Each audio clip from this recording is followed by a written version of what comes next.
Hello Internet, my name is Zelluna. So sorry about the delay on this video. We definitely ran into some issues with me being sick, as you guys heard in the original introduction video.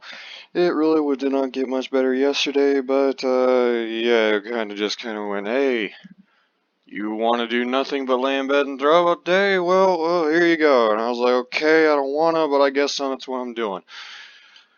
And then this morning, it's kind of how it was as well. But whatever, we are, we're making this little video. This is Paladin Knight. You guys probably know it as Crusadia slash Mekk-Knight, since most people that see this will probably be playing in the TCG.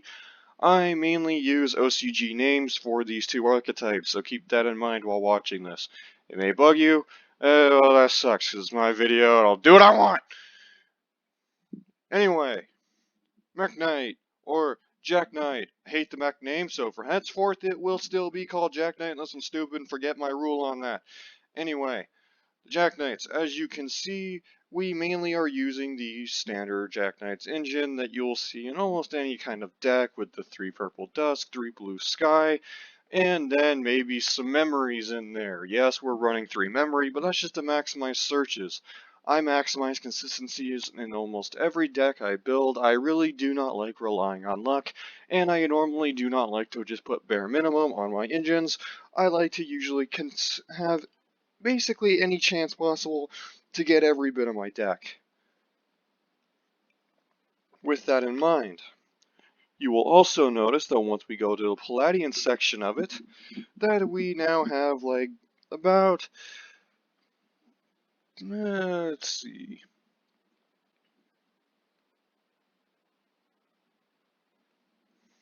oh, mine can't do math today, yay! 13. We have 13 different Paladians, as you can see. That gives us a pretty solid chance at getting it. Now you may be wondering why the heck there's a Paladin side deck. Don't worry, we will get to that once we start analyzing side deck. It's kind of a weird option, I know, but don't worry. It's there for a reason. It's not there just to be stupid. Now then obviously you have our spell and trap. So we have a small draw engine with Pot of Desires and Pot of Avarice. You may be wondering, why are we using Pot of Avarice? It's kind of sucks ass, so at least most people do think that. I would disagree. Reason being is, after you do your opening combos, obviously you've kind of exerted quite a bit of your endurance. You've lost quite a bit of cards. With Pot of Avarice, you are able to basically reshuffle all those into the deck, draw 2 cards, giving you not only a +1, but because of the strong search power within this deck, basically any monster you have put back into the deck, you will reliably be able to get back out. And then Pot of Desires over Extravagance is because I like my extra deck. In my extra deck, I have pretty much an answer to anything and everything that I would like. I usually would rather banish some of the things in my main deck and then have the chance of hitting one of my one-ofs more so than hitting a one-of in my extra deck. Because let's say we're playing against Altergeist, I play Extravagance, and let's say it hits Trish Bana, as you can see I have in the deck. Well, that's a no bueno. That hurts. That is one of the last things we would ever want to happen, because Trish Bana gets rid of all spell and trap cards on the field when something is special summoned to its zone. Therefore, we need her. It's one of the, I don't even know it's a her, but it is being called her. Don't SJW my ass in the comments section. Anyway, yes. She is technically going to just board wipe it, and it's fairly simple to do so. Even with Red Reboot being put down to 1, you can reliably at least eliminate the problematic card, like say that Altergeist flips, I don't know, Rivalry. And they also have Protocol. Well, with your wonderful Twin Twisters, you can easily eliminate that Rivalry and the Protocol.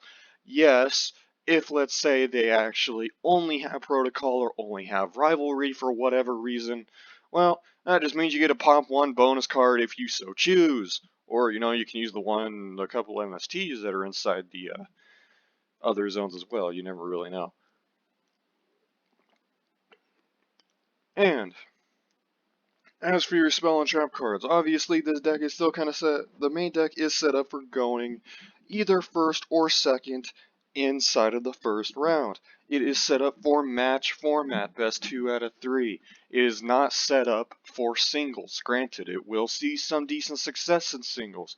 However, it is still at the end of the day set up for match. When it comes to a match, you will notice that we have some solemn judgments in there. A lot of players I've noticed inside the competitive scene don't necessarily like solemn judgment because obviously the 40-minute bullshit timer. Well, I understand that, but I mean, here's the thing. When you have Gamma Seal on the board, and you have Kaiju Waterfront, getting one of these things is not that hard to do. Obviously, as most people would know, with this combo that I will be actually showing you later on in the video when we do the demonstration, you will be summoning any Paladin, going into Magius, which will turn into Spartha, which will then put Celestial Body on the board. That will turn into LP. Spartha will move LP over, summon a Red Eyes Darkness Metal Dragon, which will then bring Celestial Body back, which will then turn into Sarugia, draw 4, and so on. Most people who have played this deck or play competitively, they know that combo. The only reason why I explained it is for those of you who do not know it. If you end up getting to Gamma Seal, you can use Sarugia to summon Gamma Seal. He will be a 33 to 100 defense point monster, and then on top of that you have Waterfront to buff up his negates. With that, you also can sit there and set down your one judgment. Then, what you can do is you can use Sacred Tree, or also known as Arborea. You can special summon her using her effect. Then, special summon Blue Sky. With that, you can turn both of them into the Borreload Savage Dragon, and then equip Spartha from your graveyard to that card, thus giving you yet another column and another 2 negates. You can pull that off pretty reliably.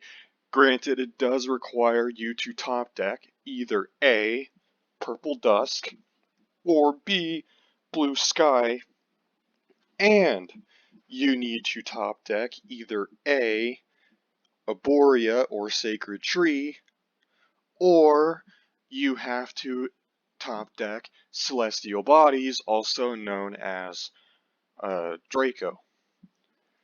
You can basically top deck any of those 4 cards, but you only need 2 of them, one being one of the Jack-Knight, one being one of the Palladians.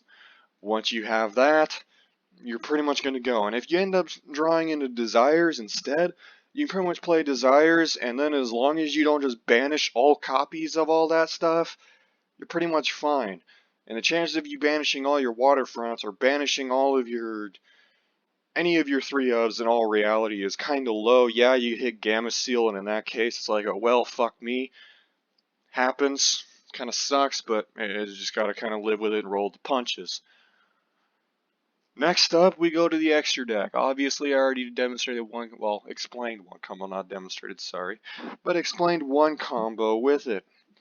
Once we go to our other combos, Magius is pretty much always your startup, as anyone who's played Paladin already knows. Magius is basically your opening move with anything to do with the Paladin engine. When it comes to past that, once we get to Morningstar and all of them, they are basically your other openers. So pretty much you will always be relying on Magius, meaning on most matches, you are only getting 3 build-ups. You want 3 link summons, which means you want to end this game in 3 of your turns, most. Not bad, because obviously, in Yu-Gi-Oh! In the competitive scene, the games go very quickly. They're like that almost. Your matches will be lucky to run longer than probably a turn to 3 turns. Like, honestly, the real turns that really matter in a competitive match are whoever goes first, who goes second, those first turns, then pretty much maybe 1 turn after that, and then that's normally game. Matches do not last very long in Yu-Gi-Oh! As most players probably are aware in the competitive scene, but if you're new to it, you may not, and you may be trying to build a sustained deck that goes for several turns. Let me just tell you, chances are that won't work all that well. Yes, some of them, like such as Altergeist, they are kind of a drag out the match deck, but at the same time, they don't really. They have a lot of weaknesses. I know a lot of players would disagree with me on that, but I mean, I used to play in wars in that online. I basically eliminated 5 different players by myself. I have the stuff to show, to prove it if anyone ever doubts it. I can actually post that stuff if anyone wants to see that. Not the obviously I can't post the duels, but I can actually show you guys the scoreboards, assuming my team still has that. I would believe they would. But if not, I can actually probably get it from someone. I can either contact GA or I can actually manage to talk to either TSM or even possibly Magic Lab. I can't remember what their full name is. I just know it's Magic Lab. I think it's like TMG or something like that. The Magic Gate, something like that. TML, there we go. The Magic Lab. So yes, they are that. So anyway, then what you're building up. Usually, let's say, once again, we're going on an Altergeist. We're just going to keep using them as our example because they're kind of one of the easier examples to use, and it's kind of the deck's weakness in my opinion, because even when I played in wars and that, Altergeist was the main, well, and True Draco back then, was really the 2 decks I was kind of afraid to fight. Sky Striker a little bit just due to its pure sustain, but most decks, no, I really didn't have much of an issue with. A mirror match, didn't really care about any kind of Thunder Dragons were kind of just barely coming into the game at that time, so I mean it really didn't matter. But I mean I've had tests against the current meta, so I mean yes, it has had recent testing, but I am going to just keep comparing it to those ones since that is when I play competitive the absolute most. I still do play competitively now, but not quite as much. Anyway, with that in mind, when it came to Altergeist, obviously before you would red reboot them. That is no longer the case, so now you just have to Twin Twister, or you have to MST your most problematic cards, and because of our wonderful Lightning Storm edition, that just gives us yet another option to be able to deal with those cards. Obviously, very strong options. So when we go second, we obviously just need to get rid of the problematic cards, being either Rivalry or whatever their negation card is. Then you would go to Magius, then you can go to Regulex or Sparta, it would be your choice. Pretty much, at the point of playing Altergeist, you would be able to pick which route you wanted to go. However, you have to keep in mind that the end of the goal, if it wasn't like you lightning stormed them at the beginning of your turn, you're aiming at getting Trishbana on the board to board wipe it. Because when I used to play against Altergeist, and granted the new Altergeist may fix that, I do need to still look into that one. I will, and if I need to update the video, I will. However, when it comes to Altergeist, usually when they go first, after they've done their thing, even if you red rebooted them, because I know red reboot's still a 1, it's still possible to take it into account, they would have about 3 to 4 face downs on the board. When that gets wiped, that has decimated their back rows. That has decimated their card advantage. They are at a severe disadvantage. Yes, they still have that stupid bouncing bitch, but I mean that doesn't really matter. They're bouncing 1 card a turn. That is it. And you can argue, oh, well, this takes up setup to get Trishbana on the board. Well, here's the thing. When you're running a Jack Knight and Paladin engine, even with 1 single bounce, what are they really going to do? Let's say they bounce your Jack Knight. Who cares? Then you go on the Paladin engine. If they bounce your Paladin, you do the Jack Knight engine. They only have the 1 bounce, so who cares? right? And even if you take the loss for the one turn, let's say they have once again Rivalry and Protocol on board, and Protocol has one negate, if I remember correctly. Well, simple. Fish out the negate with one of your Jack Knights. If they don't fall for it, then build up the Trishbana. Well, they're probably going to hit it. And then you can continue to do your stuff, because at the end of the day, what do you need out of the way? The negate and rivalry. Rivalry is the 100% risk factor here. You have to have rivalry out of the way in order to go up the Trishbana or really anything with these things. Go away, Steam. We don't care about your stuff. I told you not to update or come up. Thank you. Come again. Then, basically, you're trying to get rid of Rivalry will be the bane of your existence, as most are aware. Rivalry kind of is just the FU to basically any kind of deck in the game right now. As far as I'm aware, yeah, there's some decks that can still play through it, such as Altergeist, things like that, but the majority of decks I see kind of crumble when it comes to Rivalry.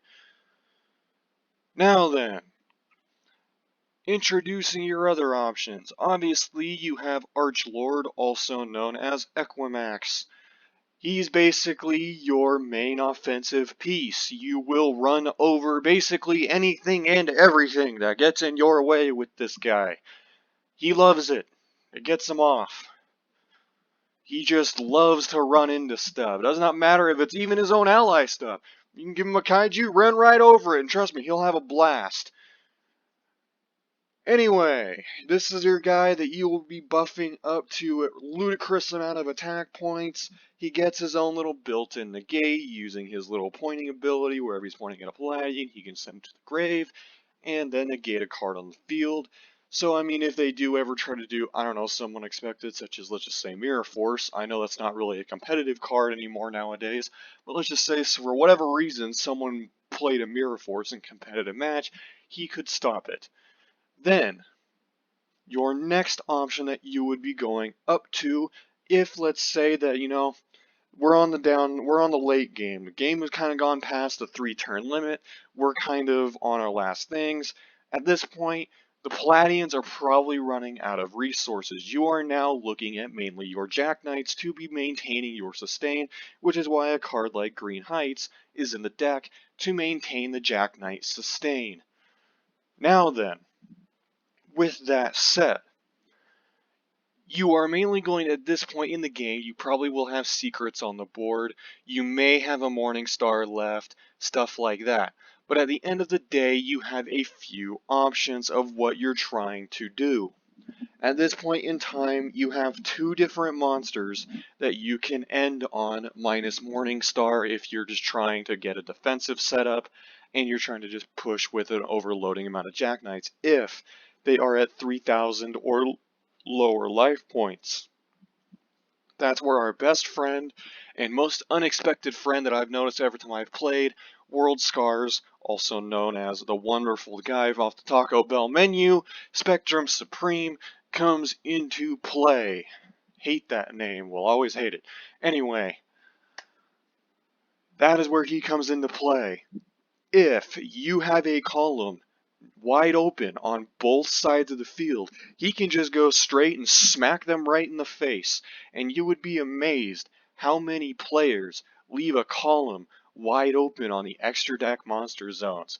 Yes, in a competitive match, it's a little bit less common, I have to admit, but it still is in the late game against almost any deck you play, Altergeist included. Usually getting one column wide open is not that hard. Even if you have to play him in the main monster zone, meaning he loses his protections, usually he is still able to go and punch a guy in the face.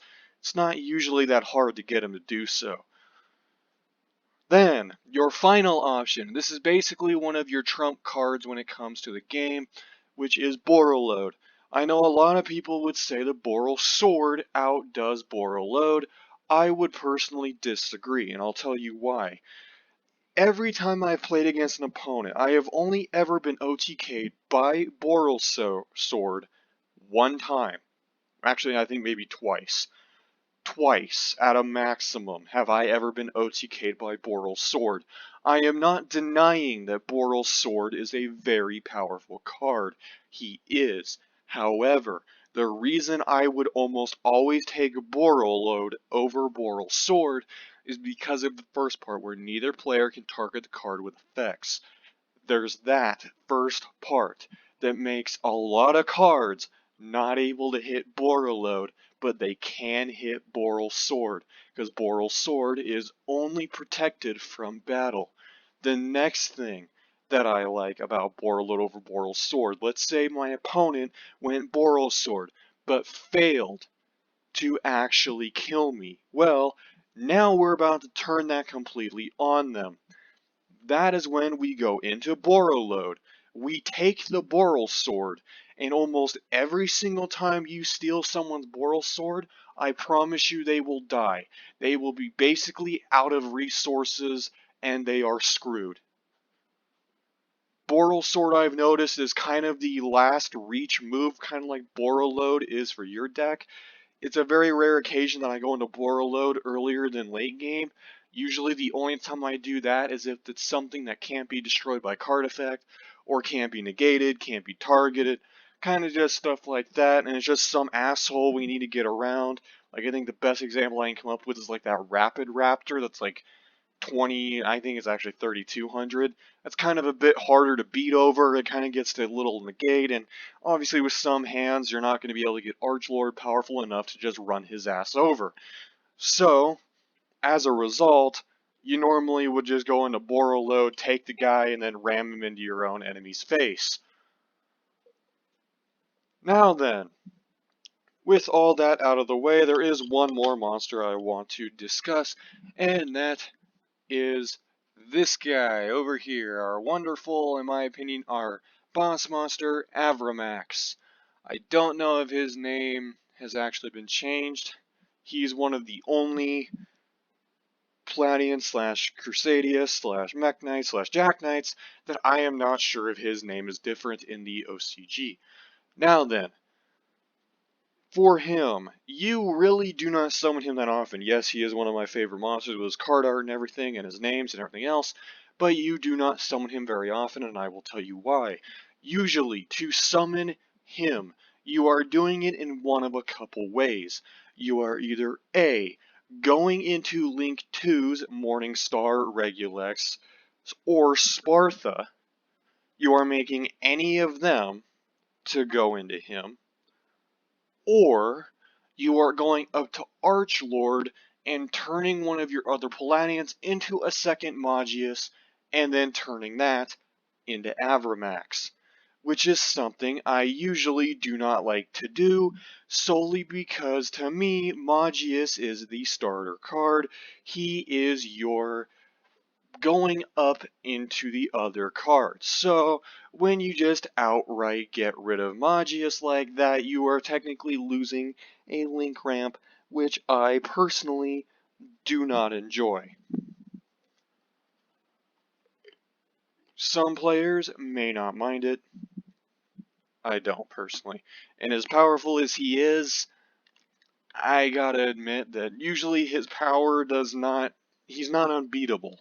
He is a hard card to get over, but he is definitely not unbeatable, making it to where he's really usually not worth the resource unless you're pushing for game.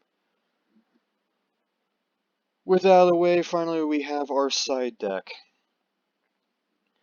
So, obviously I said I was going to talk about him. He's really the main outlier that I'm sure most players cannot see why he's here.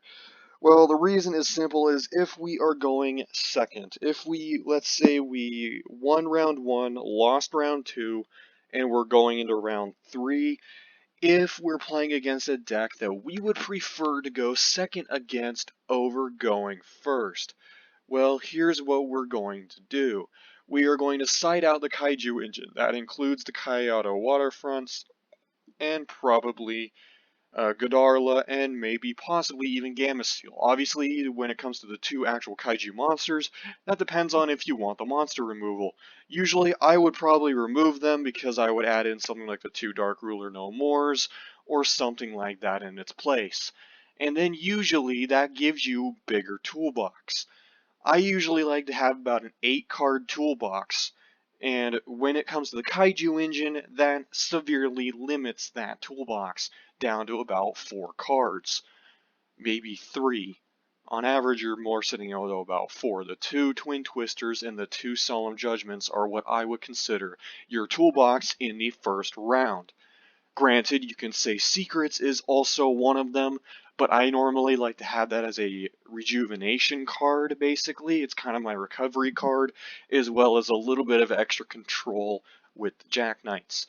Now then, with that out of the way, usually once you're citing that out, you're going to cite in that extra Paladin, and the reason that is because it gives you a better chance to draw the Paladin. It gives you 14 total Paladians, which is a pretty solid number.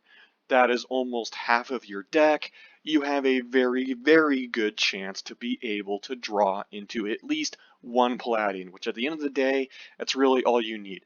One Paladin, one Jack Knight, or one other Paladin. That's really it. You just need 2 monsters. Doesn't really matter what. Then, at that point, you usually would cite in depending on what your needs are. This card will probably almost always be one of the ones you use, going second. I mean, it's ridiculously strong. Destroy all spell and traps, destroy all monsters. Don't matter. And it has no down effect besides you can't control anything. But obviously, if you're going second, you probably don't anyway, unless you're playing something like Orcust.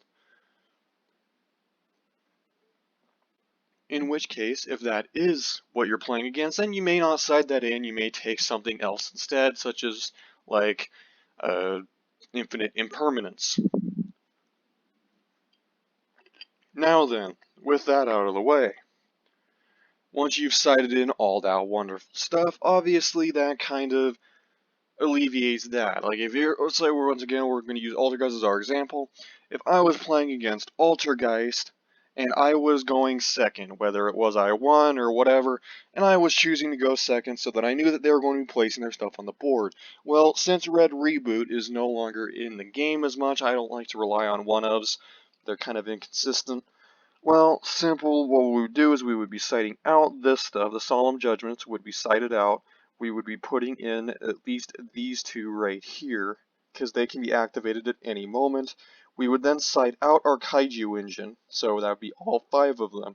Add in the other one of these, throw in the 3 of these, and the 1 Paladin. That will give us all of our monsters back. I mean, yes, in some cases we may take the infinite impermanence if I feel like the drawing is like trying to just flip me the bird. We might even cite out Darkness Red Metal Dragon just to add in the extra impermanence if we really feel like we need it, in which case we are kind of limiting ourselves to Archlord for the most part, Archlord and Avramax. So I mean, we kind of gotta be careful about doing that. Now, with that out of the way, I will just go play against a basic bot so that we can kind of demonstrate this a bit. We're not going to do a whole lot of demonstration for this video. If you do want me to do more demonstration or more different kinds of things, we will gladly do that in another video. This is just to kind of get it out of the way. We'll select to go first this time just to make it simple. So, as you can see with our hand here, we have a lot of options for what we can do. Typically for a hand like this, the way that I would prefer playing this one, yeah, it'd mostly be like this. We're all kind of just led. Ah crap, I forgot we have our auto setting on because this is a different... Alright, so that's going to screw us up. Originally I was going to place that there to go into one of the Jack Knights and that, so... But due to that, we're kind of going to have to wing this and do a different kind of board, which is still fine. We'll be able to at least set up somewhat of a monster negation board. It just won't be as good as what we were originally going to have, unfortunately, because I love it when the game does stuff like that. So those do become Regulex. then at that point we just throw that out. That activates Regulex. We add Crusade, or also known as Vanguard, just for the little bit of extra recovery. Turn all that into Archlord. Bada beep, bada boom. Turn that there. Throw a Jackknight here just to give him that little extra boost when he's trying to defend himself, because obviously during their turn we're going to probably flip Vanguard. So then they do their thing, which is going to do Galaxy Cyclone. They're going to try and pop that, but we're going to go fuck yourself, and we're just going to go like this. Say yes. Move that there.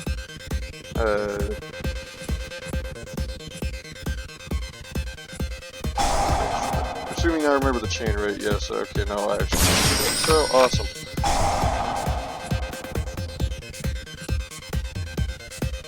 Yeah, sorry, sometimes I will mess up. I am a little bit out of practice with the game, but I still at least know my way around the game enough to not just be a complete and total idiot at all times.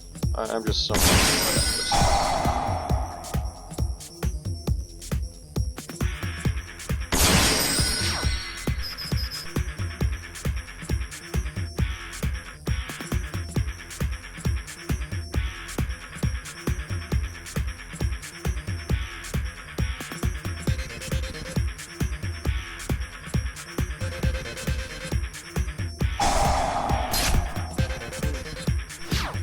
I don't know why the AI did that. Sometimes it likes to just do stupid things. I've kind of just learned to roll with it. Alright, now that we're done with our screw up here, this is where we will mostly be pushing for game. You can kind of just throw him out here just to get that little bit of extra damage in. Throw her over here. Go to our battle phase.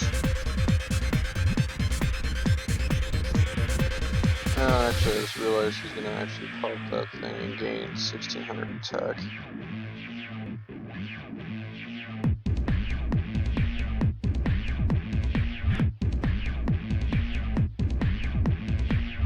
Actually, we can negate it, so we'll just go like this. See if he activates his card, which he will.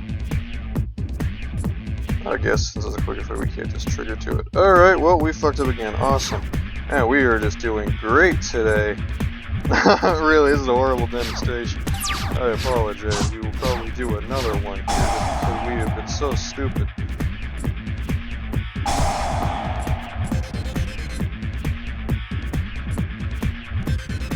Probably not going to matter. It's probably just going to target one of our other monsters anyway.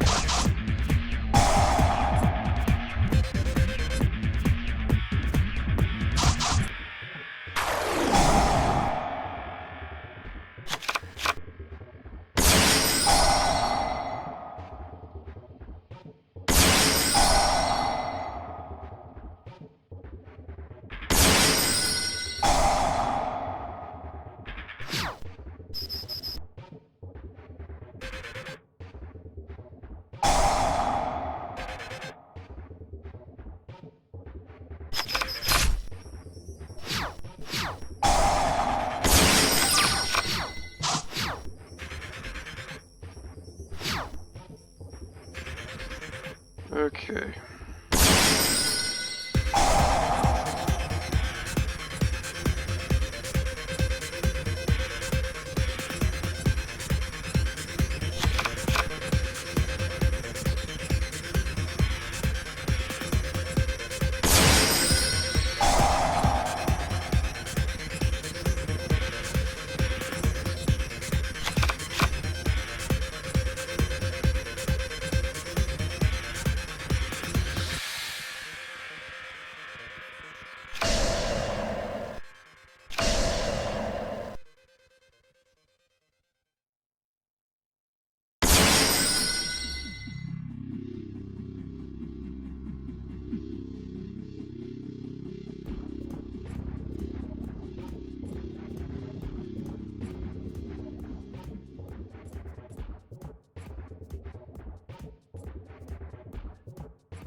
Let's see here, so we did that.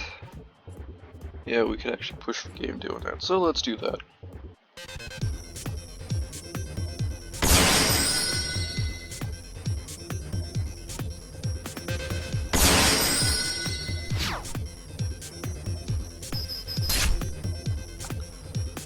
And there you go. So that was not a very good demonstration because we were stupid. We'll do one more.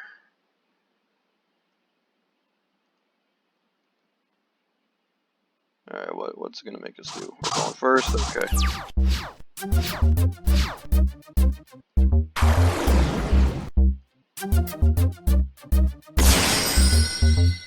This hand is not very nice either, but nonetheless, it work.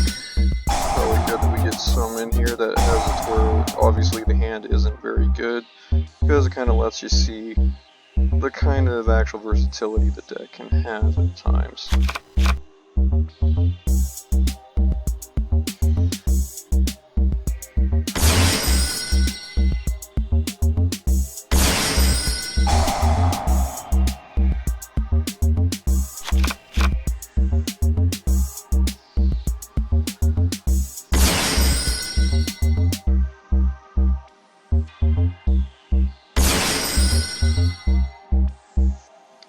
We're not going to activate that this turn. Well, the reason is just so we have one extra little move. This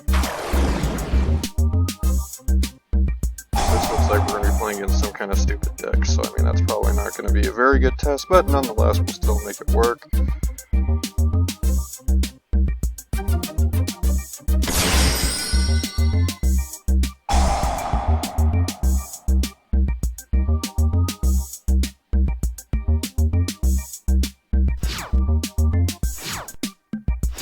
Yeah, it looks like we're going to be playing against some kind of weird, stupid deck. So, I mean, this one's not going to be the best test either, but nonetheless, you'll be able to see kind of how it works without being interrupted, and even so, it's a bad hand test anyway, so you'll be able to kind of see how well it can work without that.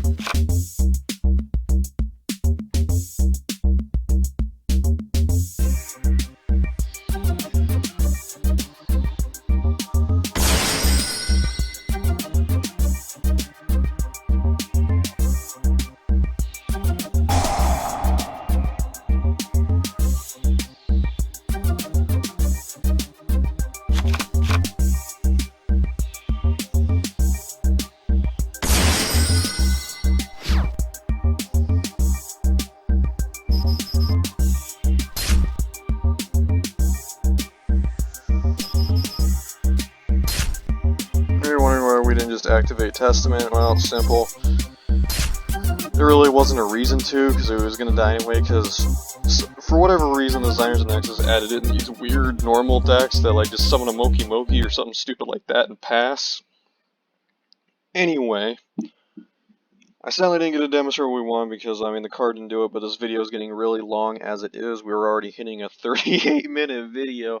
Not really what I wanted to be doing, but nonetheless, that's kind of the deck. I apologize these tests were not actually the best. If you do want to see more gameplay of it for better gameplays, not me just fucking up and get annihilated, and well, almost annihilated by a damn bot that just made a mistake, so we slam a 0-point monster. Or if you want to see it to where it doesn't just do something stupid like it just did again, where it's like, here, have the equivalent of a Mekk-Knight and please punch me in the face real hard. I like it when you do that. If you would like a better video just demonstrating that, we will be happy to do it for you. Anyway, thank you for watching. I hope you enjoyed. If you're new around here, please hit that subscribe button. Thank you, and I will see you during the next video.